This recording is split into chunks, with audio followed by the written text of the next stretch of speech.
Buenas noches, bienvenidos al ciclo de conversatorios de Ave Doñana, un evento que busca unir el arte y la ciencia y llamar la atención de las maravillas de la Reserva de Doñana.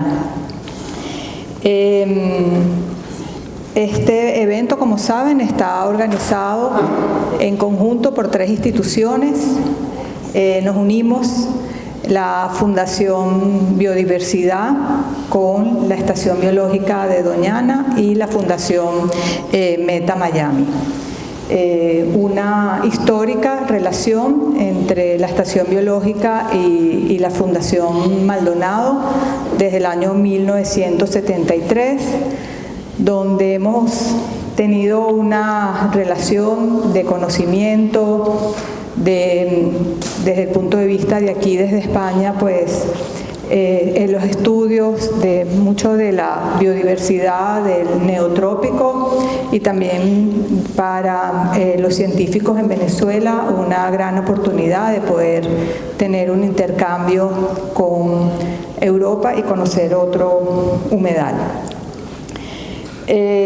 Hoy tenemos la fortuna de contar con la presencia, de 2 personalidades increíbles, que es Juan Francisco Ojeda y Pedro Jordano. Quiero hacer un reconocimiento a Guillaume Hans, de la coordinadora de investigación de la Estación Biológica Doñana, quien nos propuso que hiciéramos este conversatorio y muy agradecidos por la oportunidad de poder unir arte y ciencia. Ustedes aquí, veo que hay personas que conocen a los participantes, pero igual voy a hacer un resumen de la... ¡Ay! Estoy un poco enredada. Okay. Eso digo yo, sí. Siéntate, sí, mejor. Sí.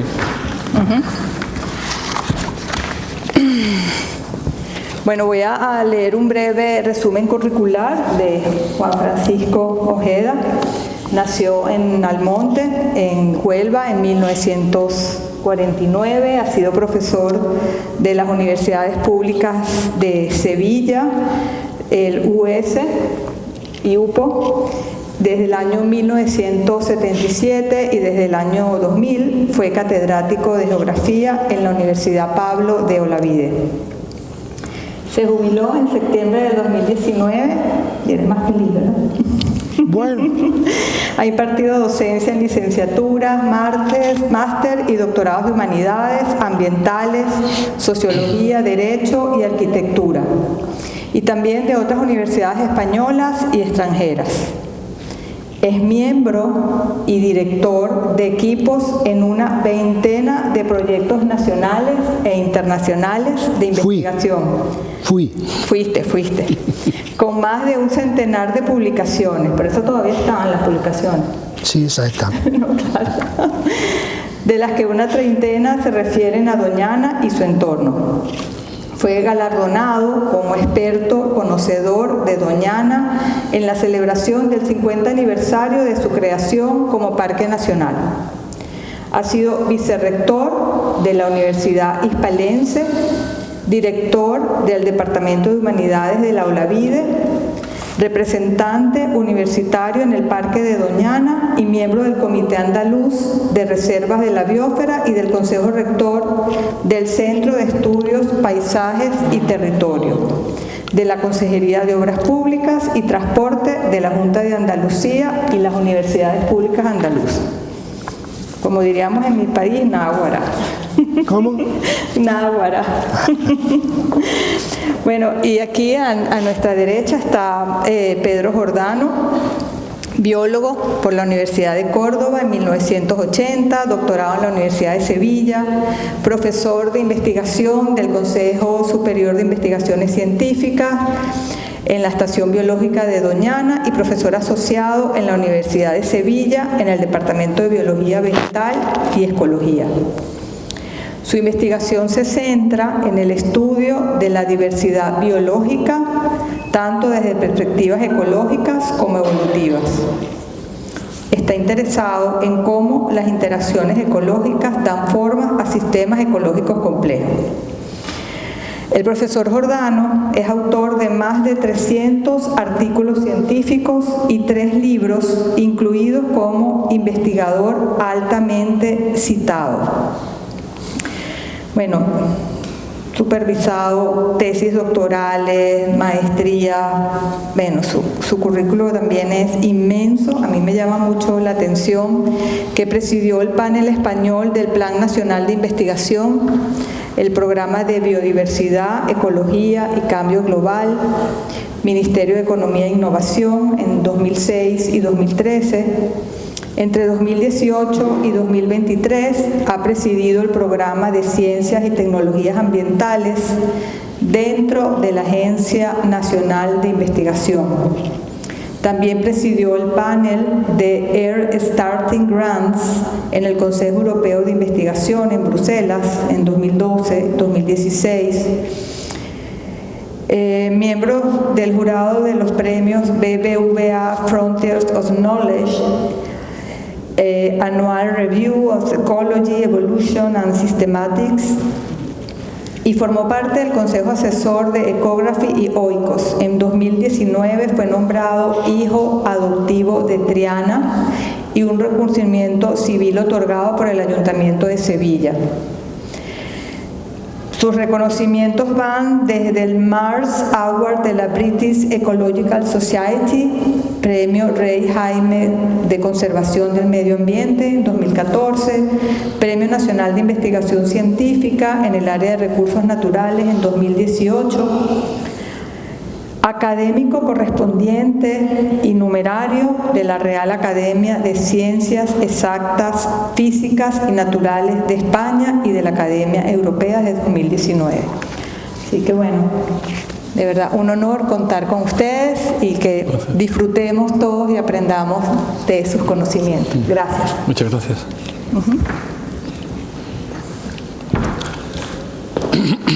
Este es el AS. En media hora hacer una síntesis muy sintética de lo que son los paisajes en Doñana desde las ciencias sociales y desde las humanidades. Es una mirada diferente a la habitual, la mirada más habitual a Doñana, lógicamente responde a las ciencias biológicas que después Pedro desarrollará, pero en este caso es este otro tipo de mirada.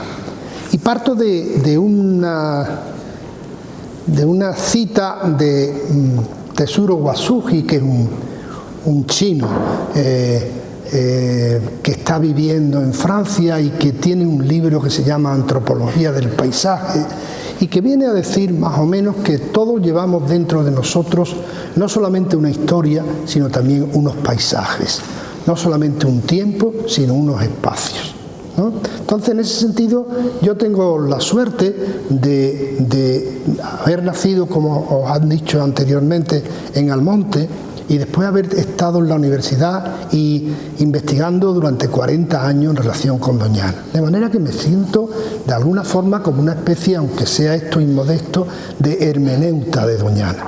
Yo sé el lenguaje de mi gente, de mi origen, y sé el lenguaje de los científicos. Y puedo hablar bien.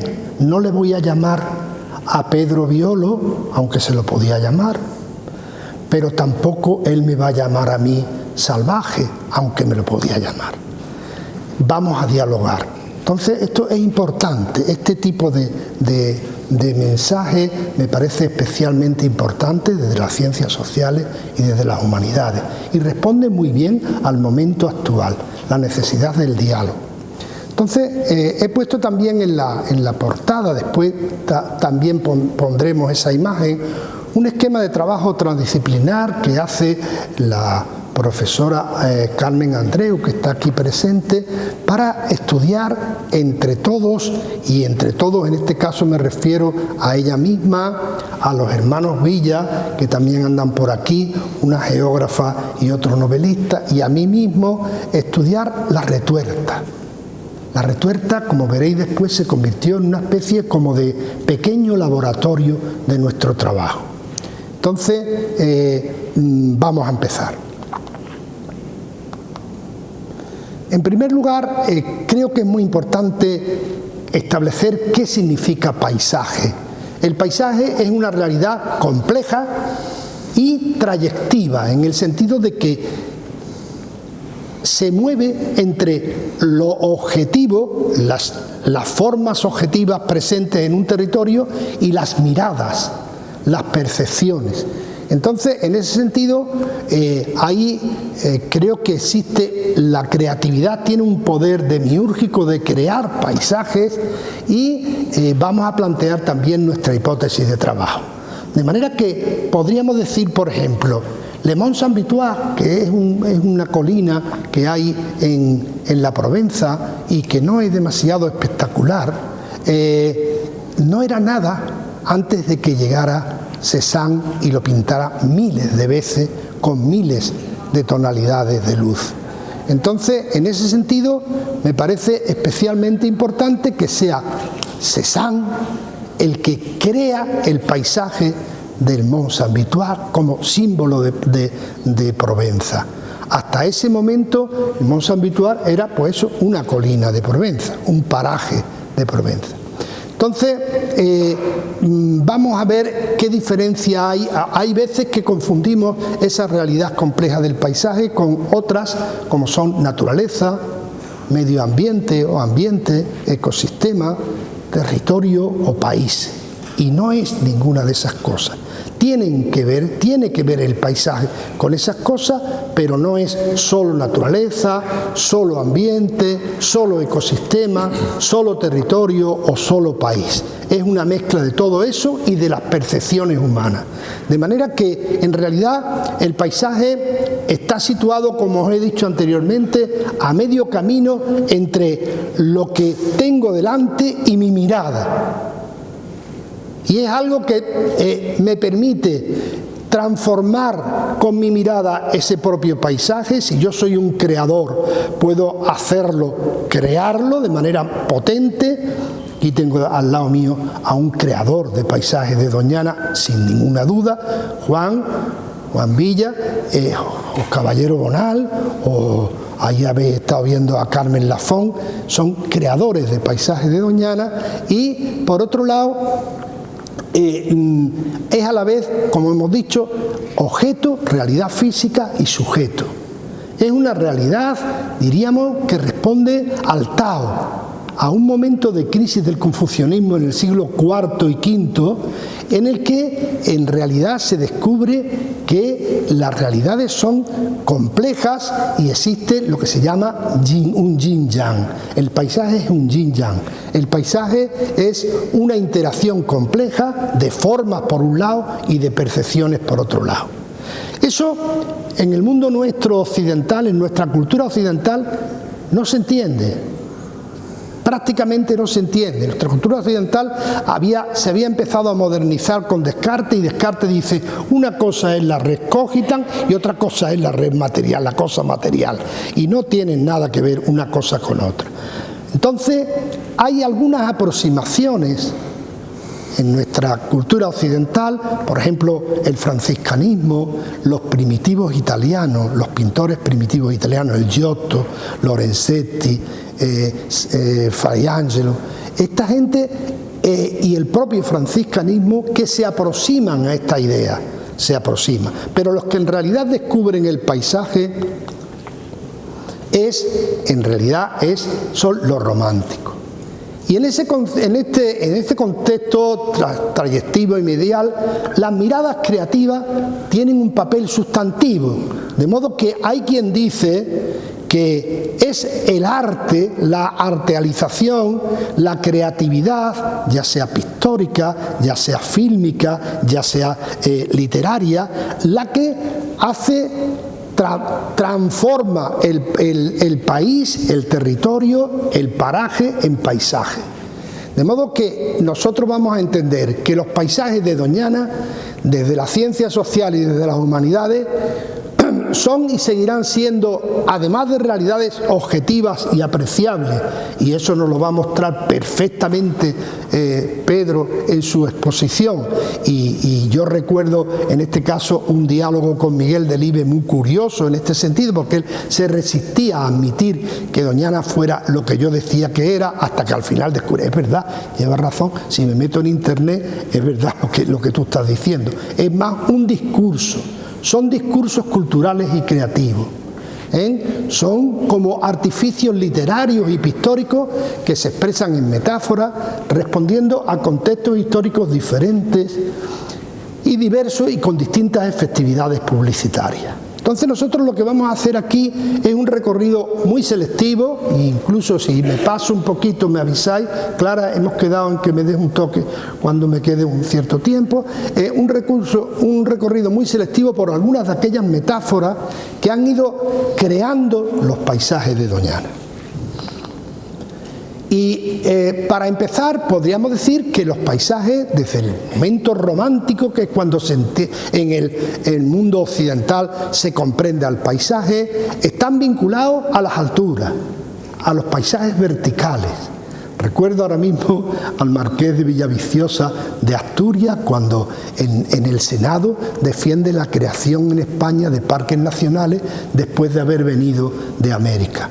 Y dice, y defiende a Covadonga, su Covadonga, y dice, porque Covadonga es el comienzo de la raza española, pero además es tan vertical, tan viril, que no debería de llamarse naturaleza, debería llamarse naturalezo. Entonces esa idea de la verticalidad como asunto sublime, como elemento que te conduce a la trascendencia, como realidad, eso se ve muy bien en estos paisajes. Pero Doñana, sin embargo, a pesar de que por aquí habían pasado muchos viajeros románticos europeos, Doreda, Villiers, según ha estudiado Antonio López Ontivero, pues ninguno le da la importancia que tiene. Y es en realidad algo no tan viril, parece como más femenino, más horizontal, más, diríamos, de claroscuro, etcétera, etcétera. Pero hay 4 caracteres genuinos de este mundo plano, sureño, anfibio, reciente y desértico que le otorgan el aprecio de unas miradas creativas desde el romanticismo hasta hoy. ¿Cuáles son esos cuatro caracteres? Primero, los efectos microclimáticos. Es verdad que estamos en un mundo en el que dominan las nieblas, los lucios, y lucio viene de luz, los rocíos, y allí está el rocío, o los friales, también los conocemos los almonteños, los espacios bajos, arenosos, le llamamos friales, no te preocupes. Entonces, eso singulariza a este lugar como un lugar mágico y de apariciones y epifanías. En segundo lugar, hay otro tema que es muy especial, que es la luz de los cielos encendidos y coloreados por el sol atlántico y la maresía, al amanecer y al atardecer, en los lubricanes. Los franceses dicen, c'est l'heure qu'on confond les loups avec les chiens. Es la hora que se confunden los lobos con los canes, y nosotros decimos lubricán. En los lubricanes, los cielos se encienden, se colorean, y entonces surge lo que Juan Ramón llamaba la Huelva malva y rosa. Esa Huelva malva y rosa, que después veremos, es otro de los elementos atractivos. Otra es la continuidad de África en Europa. La planitud, el desierto, la búsqueda del exotismo africano. Y otra última sería la convergencia y crisol de ambientes recientes, inacabados e híbridos. Y todos ellos muy complejos, de manera que en Doñana nunca uno y uno son 2, tienden a 2, pero la mayoría de las veces son 3. Por ejemplo, agua salada, que viene del mar cuando sube la marea, agua dulce, que viene de la sierra bajando hacia el mar. se juntan las dos y no es salada y dulce, sino es salada, salobre y dulce. 1 más 1, 3. Ese es el secreto de Doñana. El secreto de Doñana es mantenerse en la frontera de las realidades. Está en la frontera de muchas realidades, de las areniscas, de las arenas, de las marismas, de las playas, de los salados, de los salobres, de lo dulce.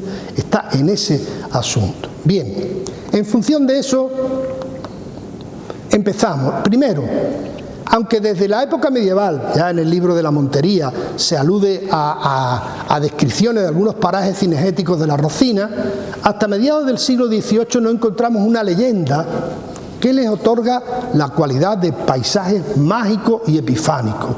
Y esa leyenda es la leyenda de 1758 que tiene la Hermandad Matriz del Monte y que está ahí recogida con un romanticismo primitivo muy curioso y muy interesante, y que además, diríamos, está representada pictóricamente por la pintura naif de nuestro querido Diego Luis Ramírez, o por las pinturas de Jorge Camacho, que habla de la aparición, o la pintura de la Comba, que habla de epifanía.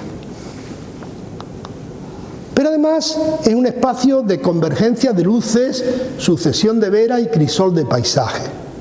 La convergencia de luces en el Atlántico debió resultar absolutamente llamativa para los navegantes mediterráneos. Los que cruzaban las columnas de Hércules se debieron quedar absolutamente alucinados, y con el sentido profundo de la palabra. Y empezaron a ponerle a las cosas nombres de luz. Hay muchos nombres de luz en esta apertura atlántica, desde Lucena hasta Sanlúcar, hasta el templo del lucero de la mañana o de Lucifer en Sanlúcar, hasta Luxus, el río del Arache, por ejemplo. Todos esos son nombres referidos a la luz, pero hay otros muchos nombres. Lucio mismo es un nombre claro de luz. Entonces, en ese sentido, también le llama la atención la convergencia, como hemos dicho antes, de ecosistemas distintos que producían veras, lo que está a la vera de, que no es ni una cosa ni otra, sino otra cosa. El arenal perimarismeño y la marisma se unen y no dan marisma y arenal perimarismeño, sino da arenal perimarismeño, vera y marisma. Y la vera es lo más rico. La vera es lo más rico del conjunto. Entonces, en este sentido, ahí Juan Ramón, que es un lince en estas cosas, en Platero y yo, pues recoge este precioso texto que lo voy a leer. Veníamos los dos cargados de los montes. Platero de Almoraduz, yo de lirios amarillos. Caía la tarde de abril, todo lo que el poniente había sido cristal de oro era luego cristal de plata. Una alegoría lisa y luminosa de azucenas de cristal. Después el vasto cielo fue cual un zafiro transparente trocado en esmeralda. Yo volvía triste. Ya en la cuesta, la torre del pueblo coronada de refulgentes azulejos, cobraba en el levantamiento de la hora pura un aspecto monumental. Creo que recoge de manera sublime un momento crucial, ese momento también que hemos dicho anteriormente de lo que es el paso, el inicio del atardecer. Y en este caso, esos colores y esas realidades de color los recogen tanto Santana, que ahora es un gran pintor que ha estado en Chicago, que tiene su galería en Lepe y que pinta estos óleos de marinas maravillosas, recogiendo esa Huelva, malva y rosa, como también lo recogió en su momento cuando estuvo por aquí con nosotros Adolfo Piche, en que en la Rocina mezcla por una parte, si os dais cuenta, el pinar y por otra parte el matorral con ese color, y Paco Broca que también mezcla por una parte la marisma del arrozal y por otra parte el espacio arenoso que le rodea. También es un mito natural romántico y cinegético. Es África en Europa.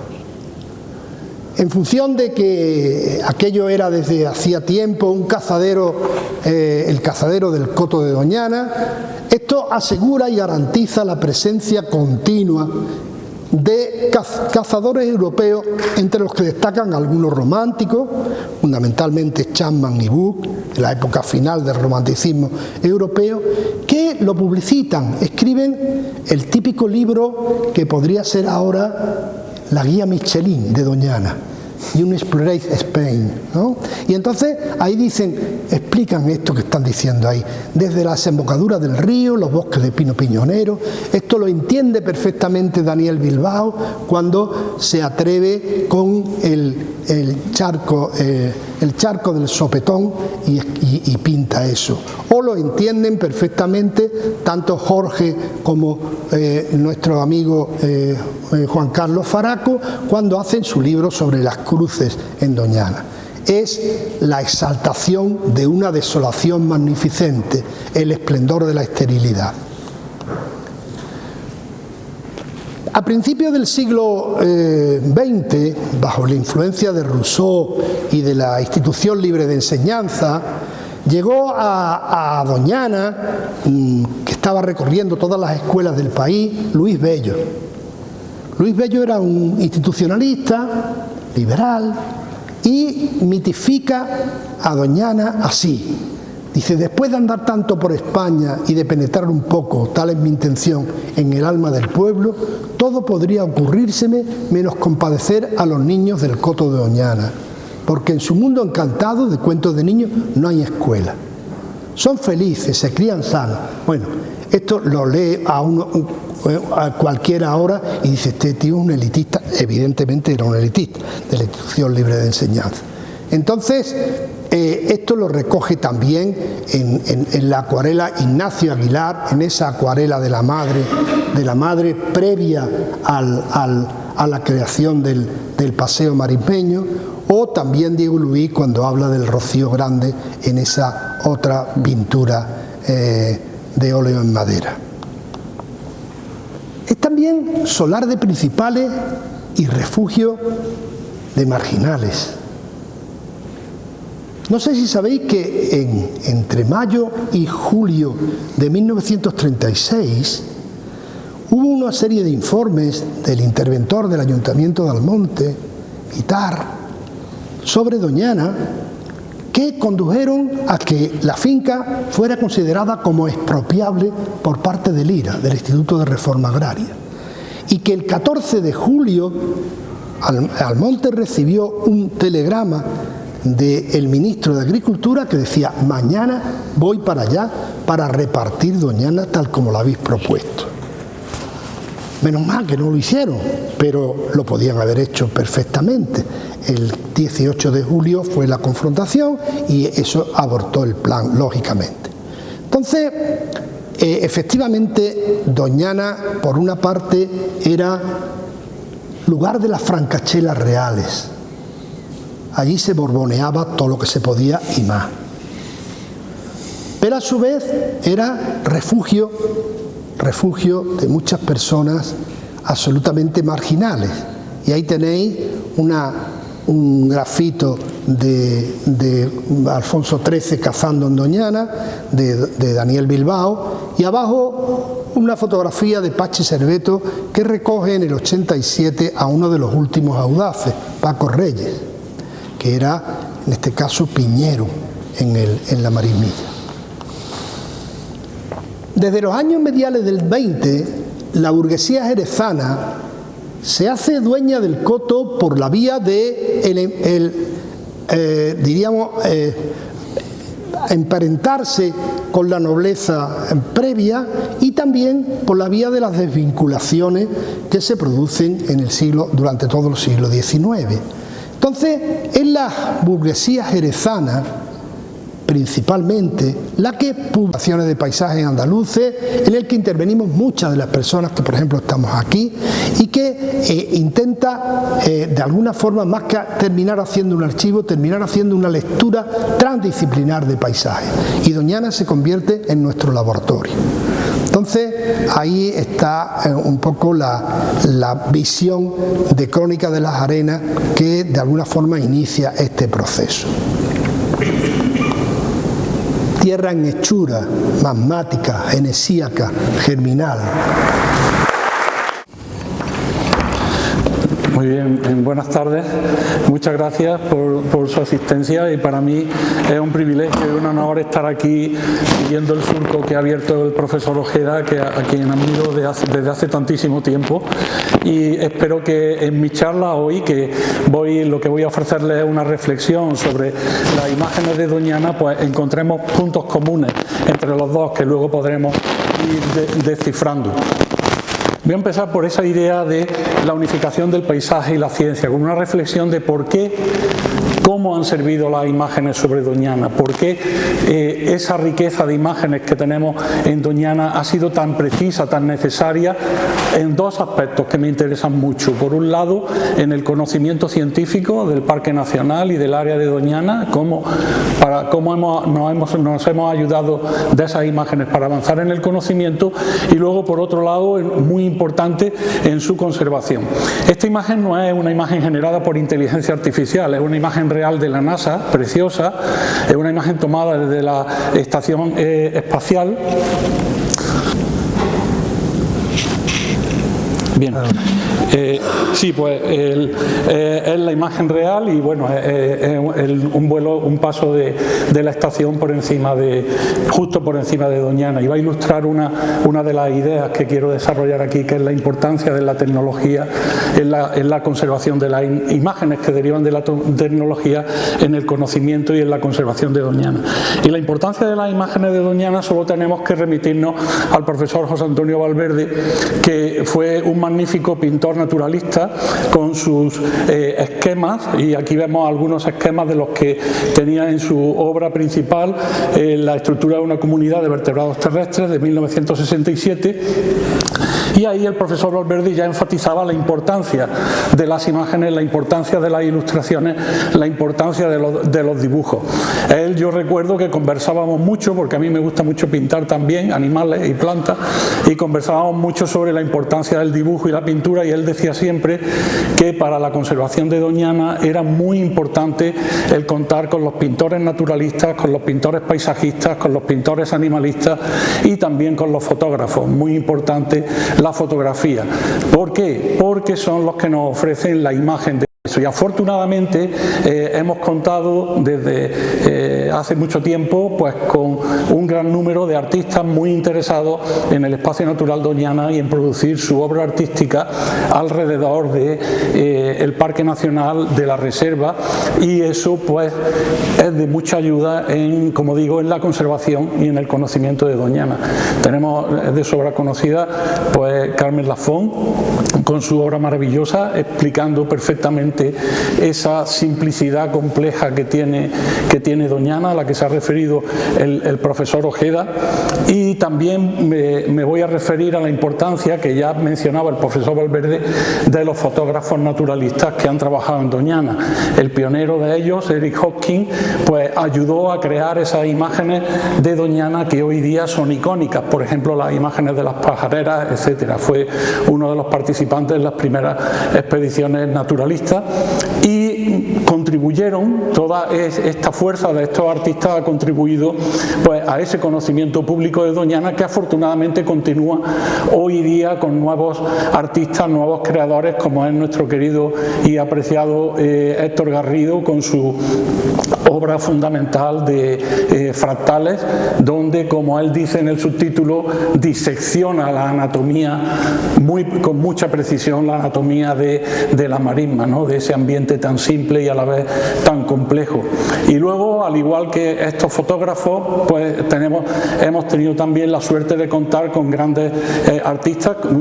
Solo voy a resaltar aquí mis favoritos, pero pues podríamos mencionar muchísimos más nombres que seguro están en la cabeza de todos todos ustedes, y yo resaltaría a Robert Hénard, un pintor y escultor suizo que es el autor de la escultura que yo creo que todos los que estamos aquí presentes conocemos, del lince que está cerca, ese bronce tan maravilloso del lince que está cerca de la entrada del control, y luego muchas acuarelas y pasteles que él dibujaba en el campo, que él pintaba en el campo.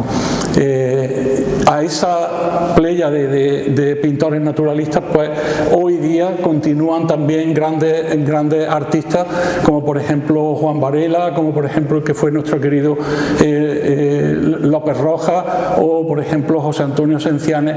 Son artistas que capturan esa esencia de la luz, de la bruma de Doñana, que tan difícil es obtener en fotografía o en otras cosas.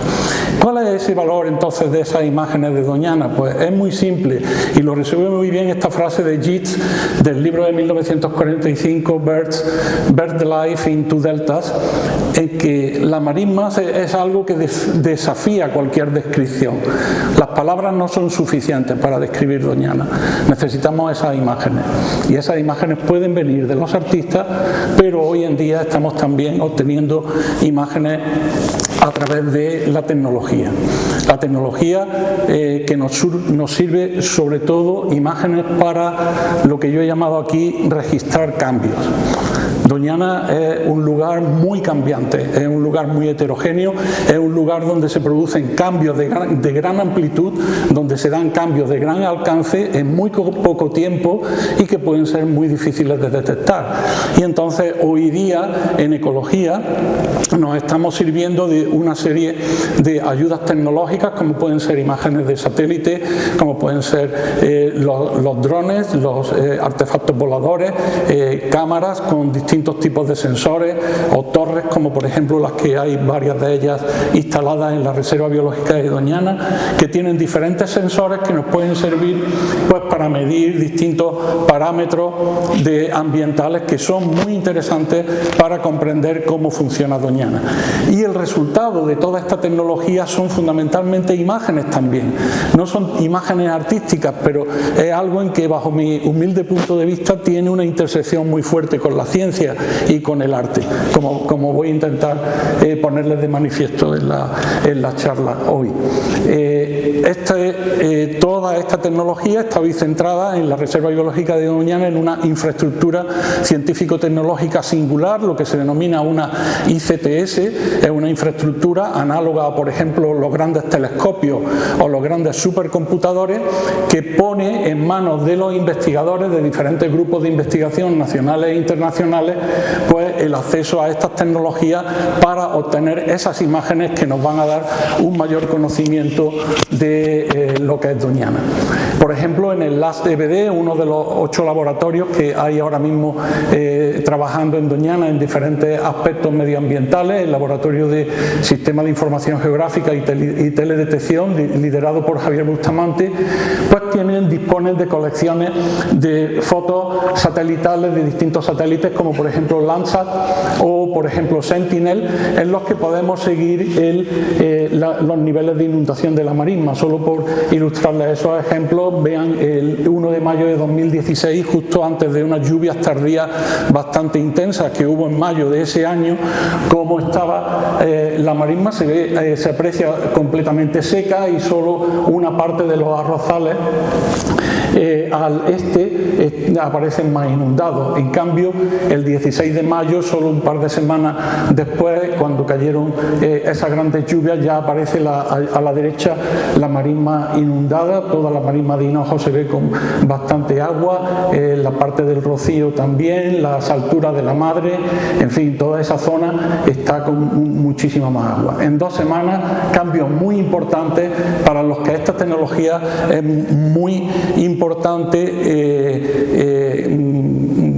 usarla para poder documentar el alcance y la extensión de estos cambios. Es una tecnología que nos permite estudiar cambios en una gran extensión de terreno que de otra forma para observadores a pie sería imposible.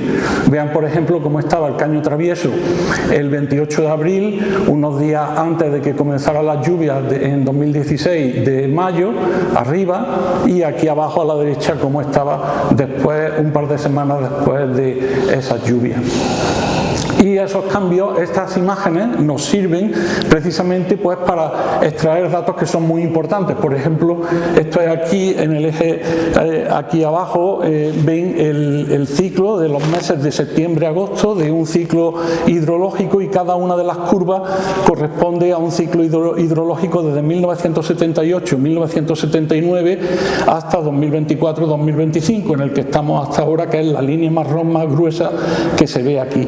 Y da para ver la extrema variabilidad que ha habido históricamente en la cantidad de lluvia que se recoge en Doñana, la presencia de años muy lluviosos, pero cómo se incrementa la frecuencia en colores amarillos y en colores naranjas y más marrones en la última década, en los últimos 20 años. Es espectacular cómo se ha reducido a menos del 50% la cantidad de lluvia caída en el área de Doñana.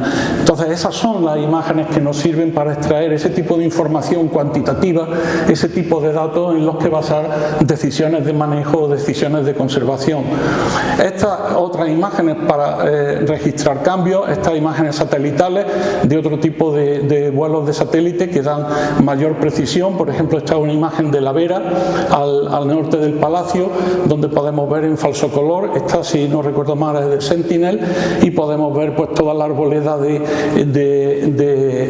alcornoques y de otros árboles, y ahí pues podemos detectar dónde hay zonas de mayor densidad o dónde puede haber habido zonas de mayor ataque de patógenos, etcétera, y es una base también pues que nos viene muy bien desde la perspectiva de conservación. Y luego, por otro lado, estas imágenes nos sirven también para casarlas con otras observaciones de tipo que pueden ser observaciones directas de observadores humanos a pie o también provenientes de seguimiento. Por ejemplo, este es de un proyecto en el que hemos colaborado con Ana Benítez y François Muñoz en los últimos años de seguimiento de la ganga ibérica, una especie vulnerable muy interesante en Doñana.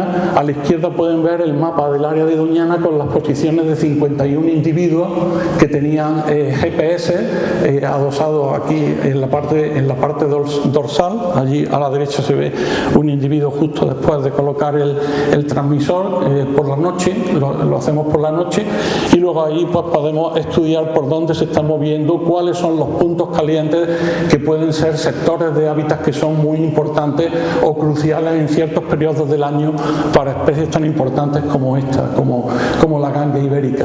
Y abajo a la derecha vemos observaciones de localizaciones de dormideros en rojo durante el periodo de cría, donde se expanden por todo el parque e incluso van a dormir fuera del parque, y luego en el periodo fuera del periodo de cría, en el periodo otoño-invernal, pues se concentra muchísimo más por la presencia de la marisma inundada. Entonces es un uso de las imágenes que es tremendamente interesante desde la perspectiva de conservación, y eso lo pone también de manifiesto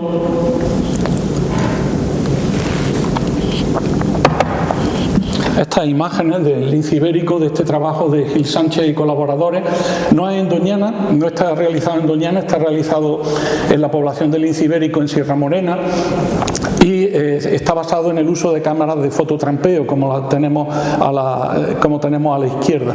En las tres fotos en blanco y negro a la izquierda, las dos de arriba, A y B, son el mismo individuo, y se puede estudiar, se puede comprobar que es el mismo individuo por la presencia de de manchas coincidentes en el pelaje.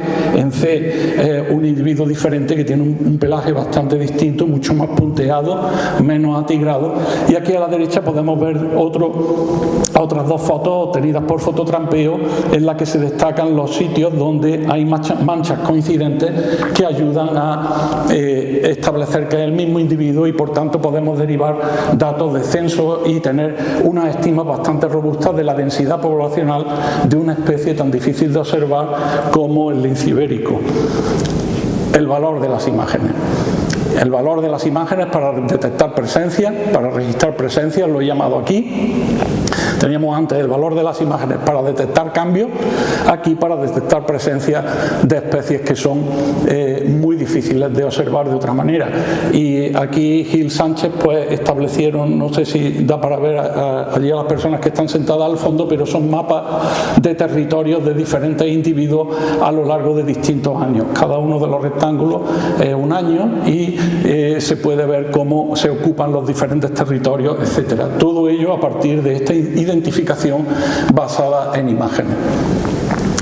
Nosotros estamos muy interesados en obtener una idea de cuánta biodiversidad hay en Doñana, pero no de número de especies, sino de número de interacciones ecológicas. Las interacciones ecológicas son esas relaciones que tienen las especies entre ellas, que las hacen depender una de otra y que conforman lo que nosotros llamamos el armazón de la biodiversidad, la arquitectura de la biodiversidad. Si no existieran esas interacciones entre especies, no persistiría la biodiversidad. No conocemos ninguna especie en el planeta, no sabemos cuántas especies hay en el planeta, pero no conocemos ninguna que viva sin interaccionar con otras especies.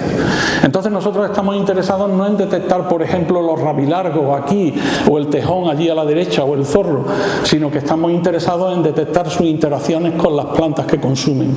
Son plantas, es una pena que no puedo proyectar los vídeos, pero daría para ver aquí los rabilargos consumiendo frutos de zarzaparrilla, allí el tejón consumiendo frutos de madroño a la derecha caídos en el suelo, o aquí el zorro consumiendo frutos de sabina en el Sabinar del Marqués.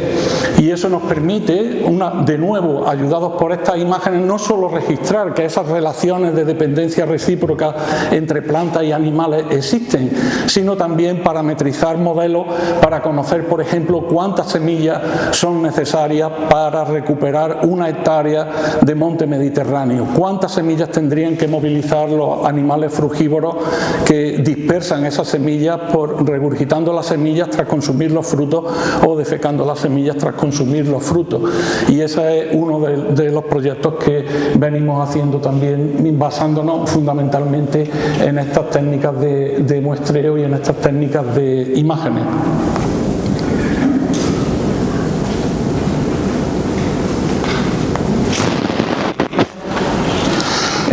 Este es simplemente un ejemplo adicional de una cámara de fototrampeo en el que podemos ver un rabilargo con un piñón en el pico y va luego por el suelo, y entonces no teníamos registrado que el rabilargo es uno de los principales dispersores del pino piñonero en Doñana. Los rabilargos siembran literalmente los piñones en el suelo, entierran los piñones, hacen almacenes, pequeños almacenes de piñones, luego recuerdan dónde están enterrados esos piñones, los desentierran y entonces se los comen.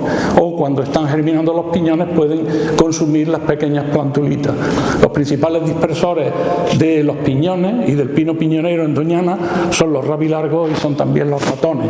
Los ratones de campo, Apodemus sylvaticus, pues también hace unos pequeños almacenes y almacena esos piñones. Es un papel análogo al que hacen otros córvidos. Por ejemplo, muchos de ustedes conocerán los arrendajos, que son los principales dispersores de las bellotas de roble y encina. Una pareja de arrendajos puede sembrar literalmente en un otoño e invierno varias decenas de miles de bellotas de roble y encina, y contribuye a que esos bosques de roble y encina se regeneren. Entonces no podemos apreciarlo en la foto, pero el rabilargo está ahí posado con su piñón, y luego se va hacia la derecha, se aleja unos 5 metros y entonces entierra el piñón. Estamos usando también otro tipo de imágenes distintas y me he atrevido a llamarlas imágenes porque serían las imágenes genómicas, las imágenes genéticas de las especies. Estamos usando barcoding de ADN, el código de barras de ADN, que es simplemente los análisis de secuencias de ADN para estudiar la identidad de aquellas especies de animales frugívoros que dispersan las semillas. Cuando encontramos en colectores semillas dispersadas, como esta Egaurópila, que es de corneja negra, podemos extraer ADN de la superficie en la que quedan restos pues, del buche o del intestino tras el animal haber procesado ese alimento, y entonces podemos amplificar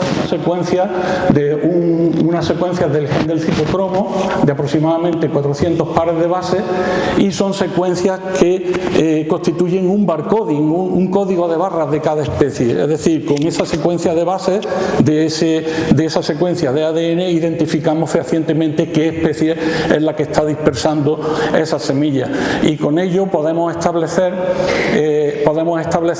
qué especies son las que están contribuyendo a la regeneración del bosque en Doñana, en qué medida, cuántas semillas están aportando, etcétera.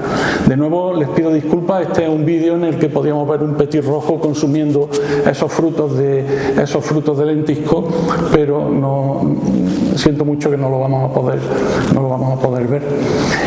Por último, en un proyecto en que está liderado por Irene Mendoza, que está presente aquí en la sala, estamos usando otro tipo de imágenes, y son las que llamamos imágenes sonoras. Es el sonido de los animales. Podemos grabar también por medio de unos sensores remotos, que son estas cajitas pequeñas que tenemos aquí en el tronco este del árbol, se denominan AudioMoth, y podemos grabar los sonidos que se están produciendo en un área alrededor de donde está colocado el sensor. Eso nos genera unas imágenes que vamos a ver ahora, que son espectros de audio, son espectrogramas de audio en los que podemos identificar qué especies, con ayuda de modelos de inteligencia artificial, podemos identificar qué especies son las que están en un momento dado en un área determinada, y así estudiar la diversidad de ese área. No me voy a detener en los detalles técnicos, pero tienen aquí el procedimiento de la colocación de los sensores en distintas partes del hábitat.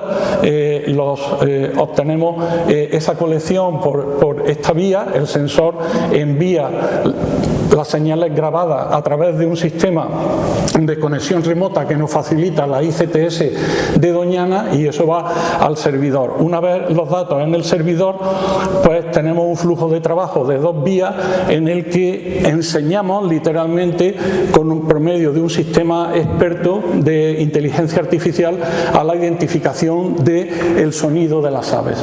Eso lo comparamos con una base de datos general que existe para aves de todo el mundo, pero lo modificamos por esta vía enseñándole específicamente el ambiente sonoro específico que hay en Doñana, de tal manera que mejoramos aquí en la última etapa, con modelos adecuadamente entrenados, la identificación de las especies que tenemos.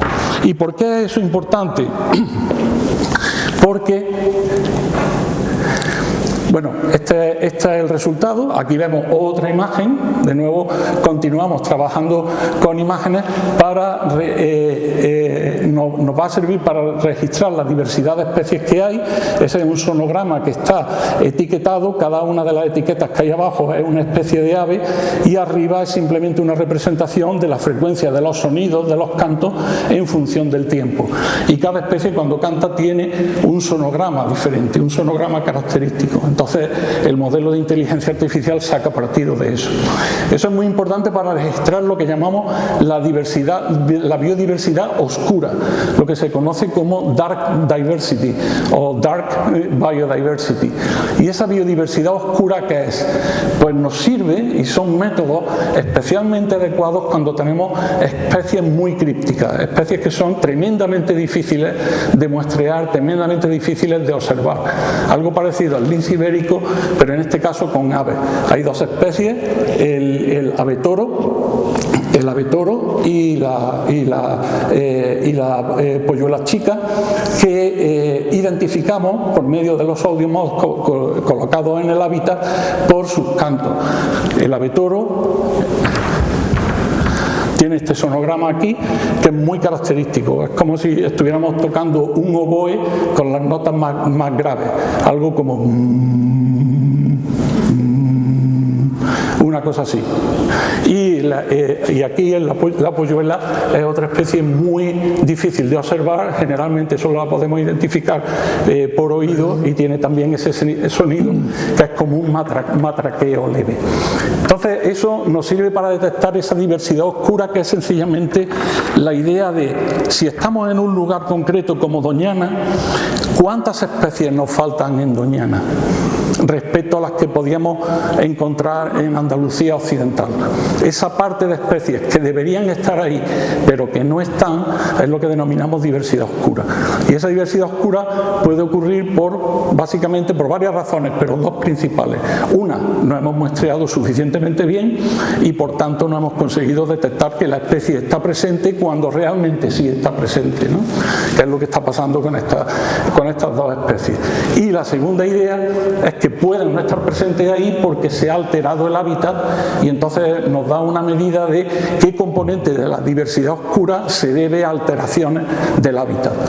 Se ha modificado el hábitat y las especies realmente no están, no las vamos a detectar porque no están. En fin, ya voy a terminar.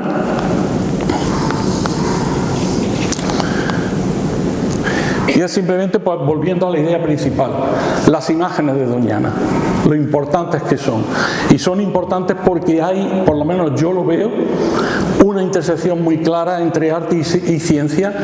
Las imágenes provenientes del arte, de los creadores, han dado una imagen de Doñana para el público general, y eso nos está ayudando también mucho a los científicos a poner otro tipo de imágenes sobre la mesa, que nos está ayudando a conocer los procesos que se dan en Doñana, conocer mejor toda la dinámica de un ambiente tan complejo, tan simple pero a la vez tan complejo como Doñana. Y ese es el gran valor que tiene, es aquello que, volviendo a lo que sugería el profesor Valverde, sigamos con esta hibridación de arte y ciencia, porque la vamos a necesitar para conservar Doñana. Muchas gracias.